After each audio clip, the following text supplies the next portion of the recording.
দেওবাৰটো মোৰ কিবা উৎসৱৰ দৰে লাগে। সপ্তাহটোত এটাই বন্ধৰ দিন পাওঁ আৰু সেই দিনটোত বিশেষকৈ মই ৰুমত সোমাই থাকিব নিবিচাৰোঁ।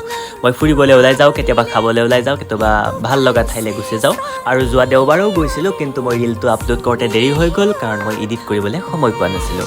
যোৱা দেওবাৰে গৈছিলোঁ যোৰহাটৰ এখন ৰেষ্টুৰেণ্টলৈ, নাম মেজাংকৰি, আৰু তাত থলুৱা খাদ্য পাই খাই বহুত ভাল লাগিল। হাঁহৰ মাংসেৰে খাইছিলোঁ, ধুনীয়া জুতি লাগিছিল। আৰু তাৰ পৰা ঘূৰি আহোঁতে দেখিলোঁ যে বৰুৱা চাৰিআলিৰ কাষতে এখন বাণিজ্য মেলা হৈ আছে আৰু তাত সোমাই দিলোঁ। তাত গৈ দেখিলোঁ যে কিতাপৰ ষ্টল বহুত আছিল আৰু কিতাপৰ প্ৰতি মোৰ আগৰ পৰাই এটা বিশেষ ধৰণৰ টান আছে, গতিকে কিতাপ দুখনমান কিনি মই ঘূৰি আহিলোঁ। এতিয়া আৰু মোৰ বেছিকৈ কথা কৈ থাকিব মন যোৱা নাই কাৰণ বেমাৰ হৈ মোৰ মাতটো বেয়া হৈ আছে। মই আপোনাৰ পৰা বিদায় লৈছোঁ, আপুনি ভিডিঅ'টো এনজয় কৰক।